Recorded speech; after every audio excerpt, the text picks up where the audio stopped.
That's a story. Oh man.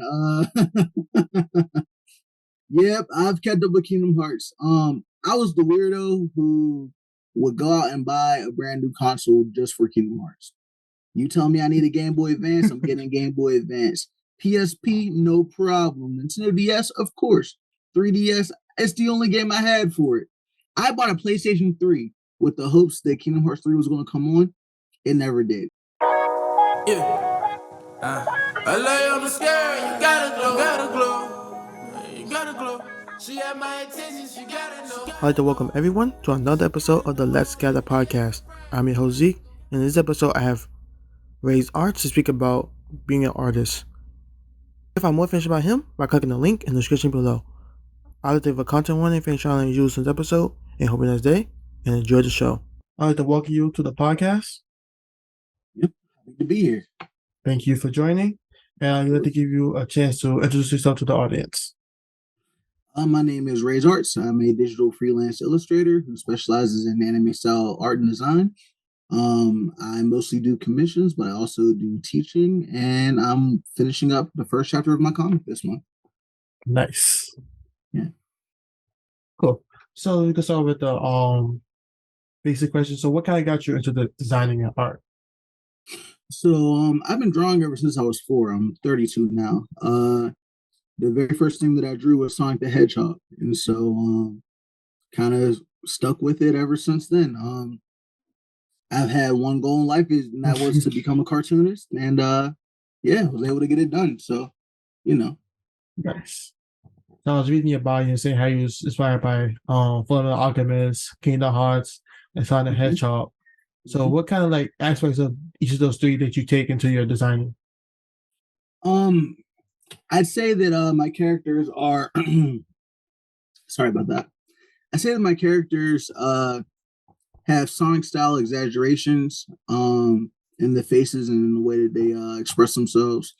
But the storytelling is much more related to Fullmetal Alchemist and Kingdom Hearts. Very melodramatic, but also deep, character-rich work. My fight choreography is cool too, but I really want you to dig into the heart of who my characters are whenever I'm telling a story. So are you, for me, or like with my anime, I like action more than stories? Are you like a story person more than I'm action? definitely a story guy. Yeah. Oh yeah. The fights can be great, but if it's not saying anything, then I kind of lose interest really quickly. It's like, why am I caring? Why am I here? Yep. That's me. Me, I just like some recent ones that came out where people are in love with it. I'm like, why? Nothing has happened. Nothing. For me, I'm like, at least a thin story. I just need to get to the point, and then we can have the action. I'm like, yes. I think I like the storytelling between the fighting, like people decision making. Yeah. I definitely understand that. Someone like My Hero Academia can tell a story through the fights, or Dragon Ball. But I definitely prefer the narrative over the action. Although I've seen some really cool fight scenes this past year, like Jujutsu Kaisen. Mm-hmm. Not a huge fan of the story. I don't think there really is one yet. In the anime, I don't read the manga, but the fight scenes are amazing. So I definitely see, the appeal as far as that goes. Studio Mappa is killing it right now. They need some time to rest. Yeah, they do. Yeah, like when I go back to stories, I always go back to the fight scenes. I really go to specific moments. I really go back to a story beat. Yeah. And to continue, so I'm not so on the side note. Have you kept up with Kingdom Hearts? Of course, man. That's a story. Oh man. Yep, I've kept up with Kingdom Hearts. I was the weirdo who would go out and buy a brand new console just for Kingdom Hearts. You tell me I need a Game Boy Advance, I'm getting a Game Boy Advance. PSP, no problem. Nintendo DS, of course. 3DS, it's the only game I had for it. I bought a PlayStation 3 with the hopes that Kingdom Hearts 3 was going to come on. It never did. If I would have known that, I never would. I bought PS3 and a PS4. Oh, I guess Kingdom Hearts 3 did come out on PS4. And I have my PS5 right now because I'm hoping and praying that they're not going to play us this time. I played the mobile games, everything. So the story's not as convoluted as people try to act like it is. It's just hard to explain. Before Kingdom Hearts 3 came out, I was watching a YouTube video to catch up, and I was like, I'm still confused. I know there's more than one Sora. Everybody's Sora. Well, everyone's Xehanort. There's everyone's kind of Sora. It's tough. All right. No, in all seriousness, man, Kingdom Hearts 3 was a bit disappointing. I know like a bit of the backstory. Nomura was really upset that he got taken off of Final Fantasy Versus 13 or Final Fantasy 15 as we called it, and he pretty much, in my opinion, put the story of Kingdom Hearts 3 to the back burner so that he can tell the story that he wants to tell with Kingdom Hearts 4. Mm-hmm. So, you know. No more feet Sora. Yeah. And to go back to your art, it's so like bright and vibrant with the colors that you choose. Yeah. That's what kind of drew me to it. Thank you. Thank you very much. Welcome. Yeah, color is very important whenever it comes to designing my artwork. I try to keep things as bright as possible, even whenever I'm telling a darker story. Mm-hmm. So I really appreciate that that you got that. Yay. Mission accomplished. Thank you.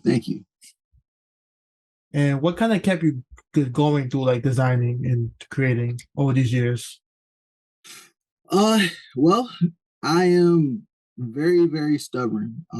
This is a very tough industry to break into, but I was just telling a buddy of mine yesterday, I was just like, making your own manga, making your own comics, man, it kind of puts you in the shoes of a protagonist. And if you're a protagonist, then you have to have plot armor, right? So it'll eventually work out for me. I'm sure it will. He was like, my story isn't written yet. I got time to make it. Yeah? You're making a story? Oh, no. I'm just paying you, but like, I understand how creatively, your story isn't finished. No, that's exactly right. Because me, I'm like a creative sometimes here and there. I take breaks, but like, I understand like the mindset that goes behind it. Mm-hmm. Like creative, like you want to create, you want to get it out. Yeah. No, you almost can't sleep, like if you're not living on your purpose, man. And like some people were put on this earth to be doctors and lawyers and scientists.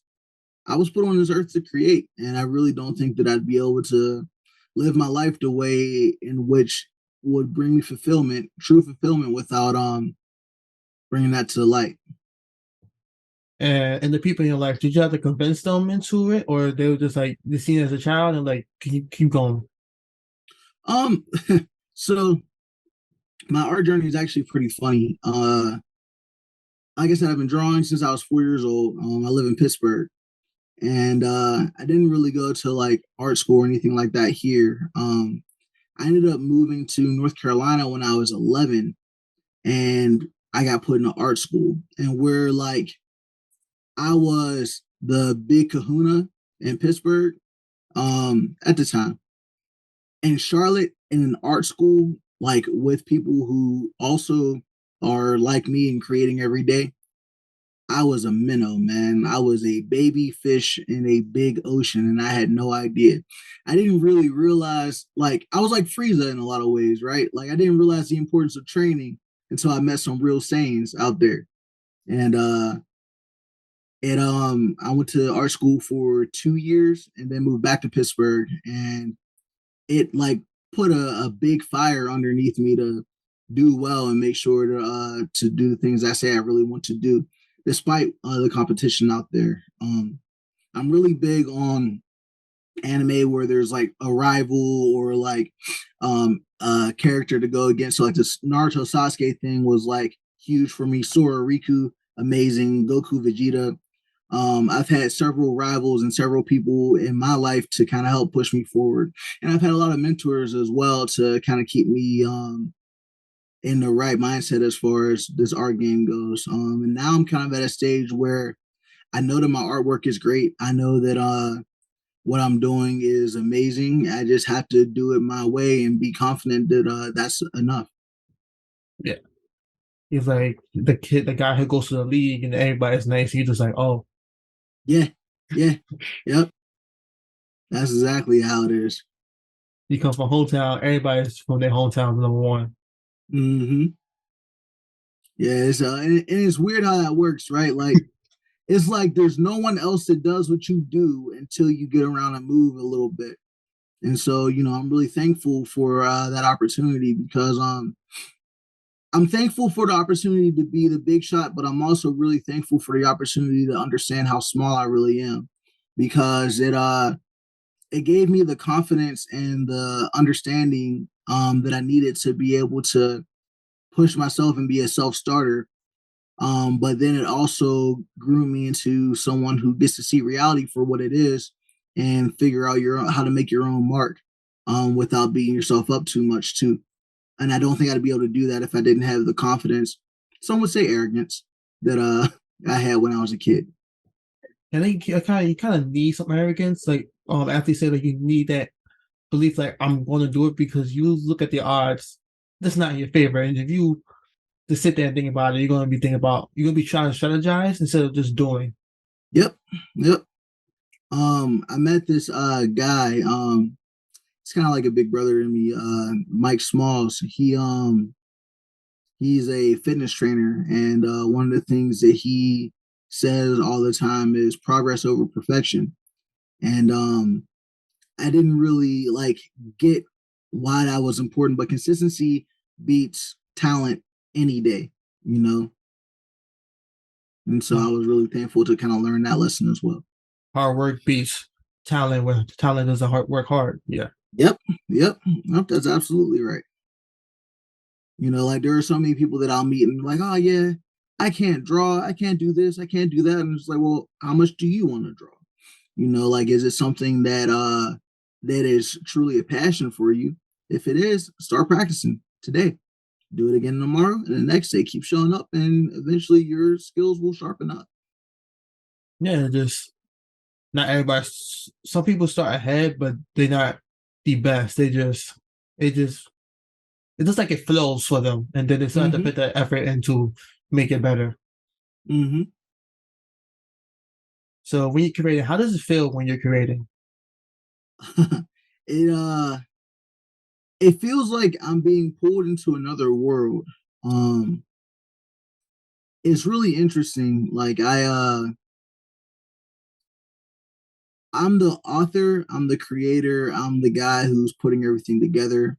But once certain things are kind of put in stone, the characters almost lead themselves throughout the stories that are being created.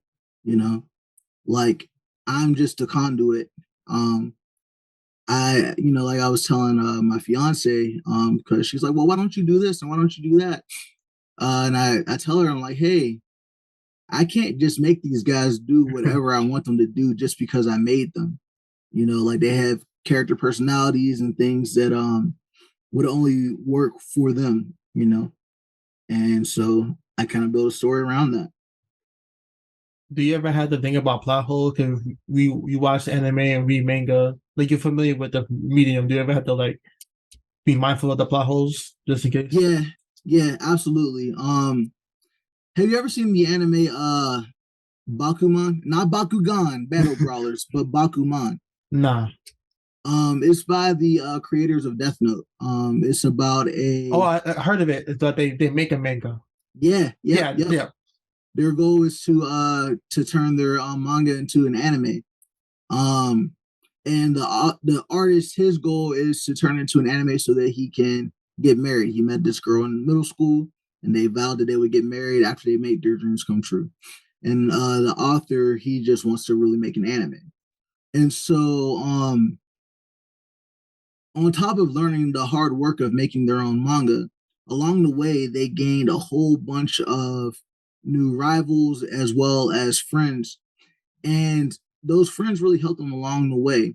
And so, like, when it comes to plot holes and things like that, it's really important to be protective of your ideas, but it's also really important to be able to have people that you trust to be able to talk about, like, hey, does this make sense? And, like, have people ask you questions. Well, okay, so they're doing this, but what about that? What would happen if this were to happen, and things like that? And if you don't have all the answers, that's okay, but you should have most. Yeah. It'd be funny, like somebody who critiques like Naruto plot holes and then they make their own story. And then somebody like, what happened to you? Like, where you right. It's like, damn. I would ask like creators like a story is not written at one time, it's like over time. So like I wonder how people keep track of what they wrote in like, chapter 1 and now it's like chapter 15. Yeah, for me personally, I do actually script out all of my chapters. I have the first 12 chapters fully written, but I also have a complete timeline of my stuff as well. So like I know kind of like the plot beats beginning to end of not only the different arcs, but the entire story in and of itself. And so I try to be very mindful of plot holes because people who make podcasts and people who make YouTube will definitely point them out. I'll be reading them like, hey, you talked about this. Like, what happened? Yep. See, man, you know how embarrassing that would be. He was like, I've been mindful. Nah, right. Not mindful enough. So take a step back to when you found out like other people was just as good and better. Did you ever like? How did you like feel in that moment? Like, oh, like that's like a whole 180. That's like a whole shot. Yeah. Well, have you ever watched Legend of Korra? Yeah. You saw that first episode where she breaks the wall and she says, "I'm the Avatar. You have to deal with it." Yeah. That was me, man. I was very much like headstrong, almost to a fault. Yeah, I see that you're better than me. I don't care because I'm going to be better than you one day, blah, blah, blah. And I didn't realize the importance of collaboration and like actually like calming down and learning the process until much, much later. But yeah, no, man, that arrogance kind of helped me flow and move on. And now I've turned that arrogance into a more fine and precise thing where I can learn, where I can go to people and say, hey, I'm struggling with this. How do you do this? Or, I really thought that I had this thing like mastered, but I can't figure it out. What are some tips? And I just built a community around me now. My rivals are like my best friends now. Nice. Yeah. But I just love my dog, but like continuing like creating. Do you like visualize? For me, my creating is more like a feeling. Like I feel what it's supposed to be. Do you feel it or do you like see it in your mind? A mixture of both, right? Like it does take a bit of intuition to be a creative. But you also kind of need to have a clear vision. Like I had the intuition that I'd be a cartoonist one day. But if I just sit around thinking, oh yeah, I'm gonna be a cartoonist, I'm gonna be a cartoonist, I'm gonna be a cartoonist, and I don't do any of the work that kind of comes with it, then I'm just sitting around dreaming. Dreams without action, you might as well be napping. You know what I mean? And so, like I have a very set vision and goal in my mind and ways in which to achieve it, but it's not written in concrete. You know what I mean? So like if I go here and I realize that this doesn't work, I'm just going to pivot and refigure out how to make it work this way. But ultimately, I'll never give up. Yeah. Now just think about you go back to your school. I think about I went to business school, but like I also did graphic design there, and that's similar to like how you was in Pittsburgh, where you like it's not that many designers, so you're more special, quote unquote. But if I went to like a design school or like anything like that, then it's really like then it's like a different skill set I have to create. Yeah. Yeah. Yeah. And how did you feel about that? For me, it was mostly in real time, mostly just trying to get experience. And like graphic design, just like, okay, I decided to do this now, try to get back into it. So let me just work as much as I can. Right. So I learned more like the business side of it, like how to like get things out faster and um work with people and mostly like work within the system. Mm-hmm. Compared to like with I feel like a creative school when you learn to be an individual, but also I like say like great convey a message or like be freer. Yeah. Cool.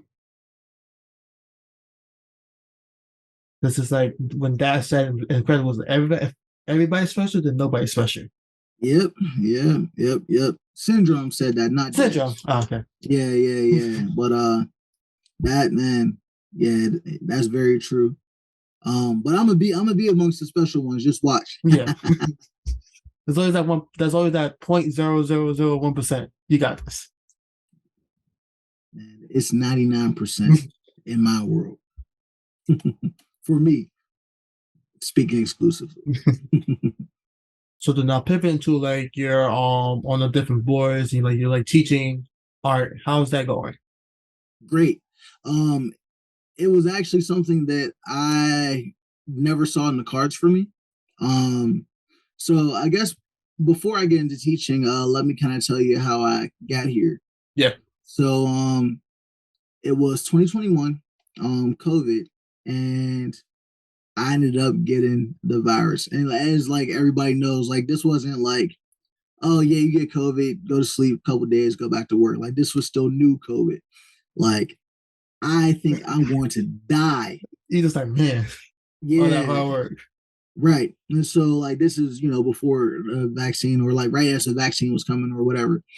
Um, and so I'm at work and these guys they know that I have COVID. I've had COVID for like 2 days at this point. I've not been able to get any rest, any sleep, or anything like that. And it's getting really bad to the point where I have to drive to the emergency room. Mind you, my job knows this.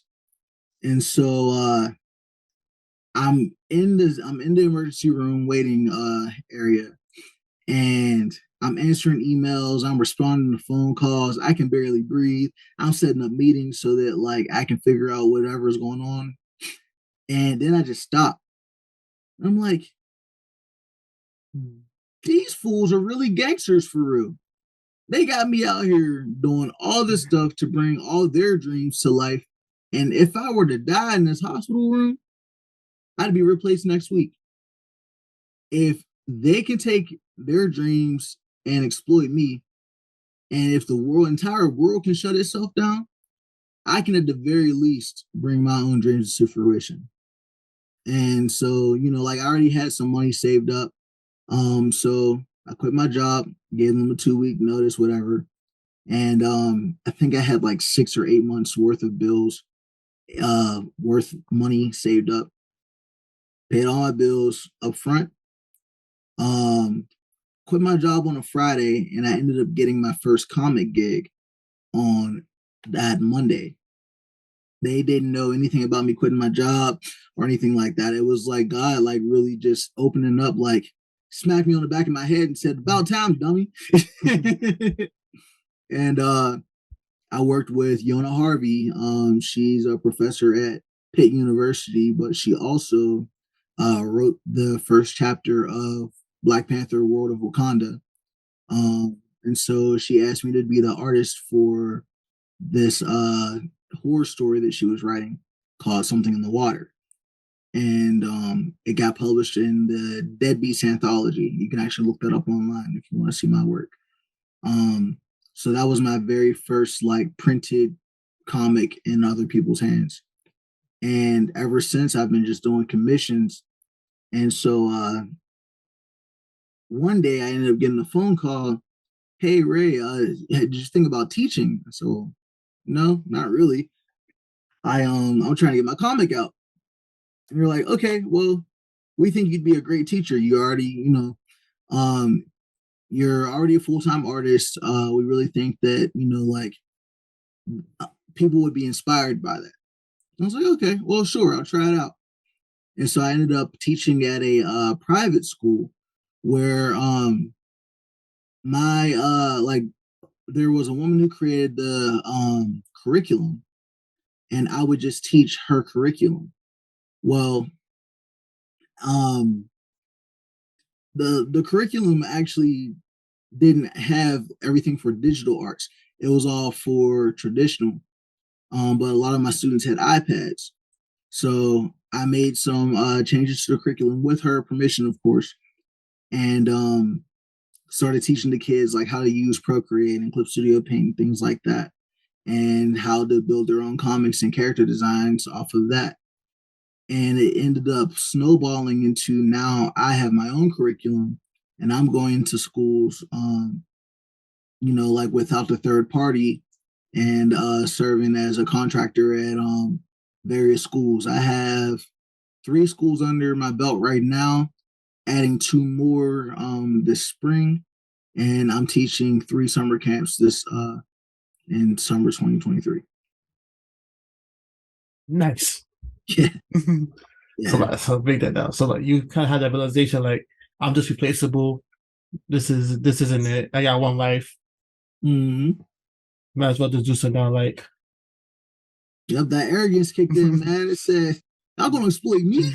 I'm not even doing something I like? Man, I'll see y'all later. And it's been amazing ever since. I've done work for RDC World. I've done work, album covers for artists on the TV show Insecure. I've, created stuff for YouTuber Kurt Ritchie. That's my boy. Kurt, if you listen to this, what's up, man? It's been an amazing journey. Nice. RDC, GeneCon, be there. Yeah. I'm talking to Afong to figure out if there's a space for me there. So yeah, keep your eyes peeled for that. I'm like, oh my God, we see you again. But that's amazing. And like they say, once you teach something, you pretty much mastered it. So I guess you mastered your cartooning and designing. Well, I mean, I mastered all the time. Exactly. Yeah, like so I used to study Tong Soo Do when I was a kid, and I think I ended up being like a orange belt with the green stripe. But the black belt actually wasn't black; it's blue. In Korean, black actually symbolizes death, and death means no more learning. So the belt is like the navy blue, as if to say that even though you've mastered this, there's still so much more that you can learn. And I think that that's an amazing way to go about life. So I'll never call myself a master or someone who has mastered anything. As a matter of fact, I still think that there are so many more people that are better at what I do than I am. But I do teach tenacity, and I do teach students how to think as a cartoonist, how to think as a comic book artist, and how to not be afraid to put themselves out there. Right. So in terms of like teaching, how do you like teach? Because I always think about like what's the line between teaching and then saying this is what I would do? Well, I always try to encourage students to keep their own voice. I try to work with them so that they can figure out who they are as a creative and work from there. I work with students from various ability types. I have some students that are phenomenal artists already, and I also have some students that are just starting off and have no idea. People will always say things like, "Oh, I can't draw." It's like, "Well, can you write your name?" "Yeah, I can write my name." "Okay, then you can draw. You just don't know yet." And just to watch them blossom and grow, it's incredible. And whenever I'm talking to teachers, they're like, "Well, how are you going to teach them this entire program?" and blah blah blah. Students are really really smart, and they pick up stuff really really quickly. And so it's incredible how quick they like grasp the concepts of layers and line work and coloring and clipping and all that stuff. They're a lot more incredible than what I feel like we give them credit for sometimes. Like they have it, they still have the vocabulary, but it's there. Mm-hmm. And after your work is finished, how do you see it? Because for me, I see the progress. I see the progression. Like I see all the effort in the work. I always see like the finished piece. Mm-hmm. So I use Clip Studio Paint to do the majority of my artwork. And one of the cool things about Clip Studio Paint, I believe it was an update that was added last year. It automatically creates a time lapse for you. So I go back and actually watch my time lapses, and I'll sometimes post them on my Instagram. Nice. Because it's just like I don't like sometimes you can see something like, oh, this is a mistake, and other people like, oh, this is so amazing, because they don't like see what you see. Yeah, yeah, that was one of the things that I actually did learn in North Carolina. Um, don't point out what you think is a mistake because the client may not see it that way. But if the client sees it and they ask you to change it and they're paying you, then absolutely. But again, you got to go back to that progress versus perfection type thing. So, like you could spend a million years working on one perfect piece, but you might not ever get it out the way that you want it to. So you may as well put it out there once it's good enough to the point where the world can see it. Detox, Dr. Dre. Yes. And the other thing about like sometimes like creating a story, then I get stuck because like since I'm very heavy on like bank scenes, that's all I know. Like I have no idea how I'm gonna get there. Oh no. So what's your thing on how you keep your characters like progression reasonable? Well, you don't want to create someone that's overpowered, right? Unless it's like a satirical story like One Punch Man. Figure out why you want to give them a power up. Like, is it because it looks cool, or is it because it serves a narrative purpose in your story? Everything that I do serves some type of narrative purpose. Even my overpowered characters, I really do try to have it be a narrative reason why they're that way. And you always want to give them some type of weakness. Like you could be like a Rocky and having like crazy fourth dimension wall breaking fight scenes where their weaknesses are something crazy that you never see. Or you can figure out ways in which to tell the story where it's like, oh yeah, well that makes sense. That has to be his weakness because I looked 5 chapters ago and he's never done his ability without doing blah blah blah. So maybe that's the weakness. Like you always want to make it so that it makes sense in your story. Nice. Okay. Cool. Is there anything that I haven't mentioned yet that you want to go over? No, man. I think that you did a pretty good job with the questions. Thanks. Any questions you have for me? Anything you want to go over? Oh, well, I mean, I could ask about how you got started on your podcast and things like that, but I feel like other other contestants already asked those questions. So I just say keep doing what you're doing, man, and I can't wait to see the greatness that comes out of you. Thanks. Yeah. Cool. So I can answer the questions just to get to somebody's first episode. So okay. Long story short, after I graduated college, I didn't know what I was going to do. I came home from an interview, wasn't happy. Seeing some people I know on a podcast, and I was like, yeah, I can do this. At first, I felt like designing, but then I switched it to more something like this because I hate animating. Yeah. So I definitely understand that. So yeah, but yeah, and that's kind of how I got into it. And then I was mainly for like to get a job, and then I got a job. So now I'm just like, nice. Yeah. What was your favorite interview that you've done so far? Favorite interview? Mm-hmm. I say it was with the Panic Bros. This friend of mine and his friend, his best friend from college. And like I met him later in his college career, like our college career, so I didn't get to know that well. but like no, it shouldn't seem like that passion and like their own creative ventures, like they're podcasting and they're like gaming and stuff.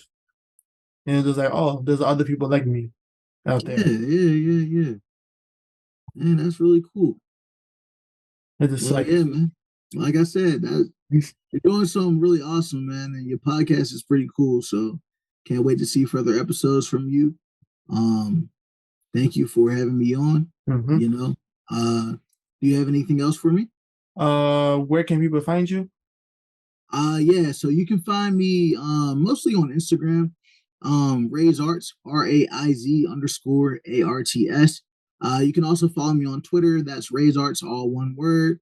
You can go to raizarts.com and you can see all my artwork there. Watch out on my Instagram because I'll be announcing the Gumroad link for my comic that will be releasing February 6th. Nice. And it's called Twilight Angel. Nice. And I guess one fun question is, what would your origin story be, and how would you like represent it? Like a story, how would you represent your story? Give me real or fake. In a world where arts have been taken away, one guy is raising up to show them all. Raiz Arts, starring in Raiz Arts, the movie. I don't know, something like that. Nice. That brings another episode of the Let's Scatter podcast to a close. Again, you can find more information about Raiz Arts by clicking the link in the description below. For next week, I have Ray Buffer to speak about being an actor. Hope you day and hope to see you there.